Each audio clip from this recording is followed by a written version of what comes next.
સુરતના શાહપુર વિસ્તારમાં રહેતી 17 વર્ષની કિશોરીને છેલ્લા કેટલાક સમયથી 30 વર્ષનો પરિણીત ગેરેજવાળો યુવક પીછો કરી પ્રેમ સંબંધ બાંધવા માટે દબાણ કરી હેરાન કરતો હોવાની ફરિયાદ લાલગેટ પોલીસ મથકમાં નોંધાઈ હતી।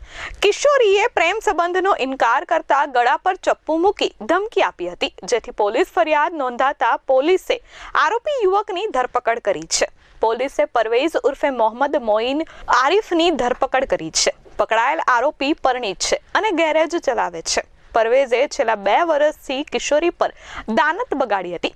કિશોરી શાળા અને ટ્યુશને જાય ત્યારે પરવેઝ તેનો પીછો કરી પોતાની સાથે પ્રેમ સંબંધ રાખવા માટે કિશોરીને દબાણ કરતો હતો। પરવેઝનો ત્રાસ વધી જતા અગાઉ કિશોરીએ તેના પિતાને જાણ કરી હતી, જેથી તેમણે પરવેઝને ઠપકો આપ્યો હતો। બાદમાં અગ્રણીઓ વચ્ચે પડતા સમાધાન થયું હતું, પરંતુ થોડા દિવસો પહેલા કિશોરીને તેને પ્રેમ સંબંધ રાખવા દબાણ કર્યું હતું અને ચપ્પુ મૂકી ધમકાવી હતી અને ત્યારબાદ શારીરિક અડપલા કર્યા હતા।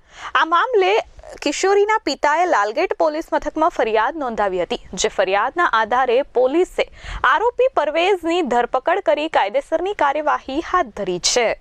Bureau report S24 news, Surat.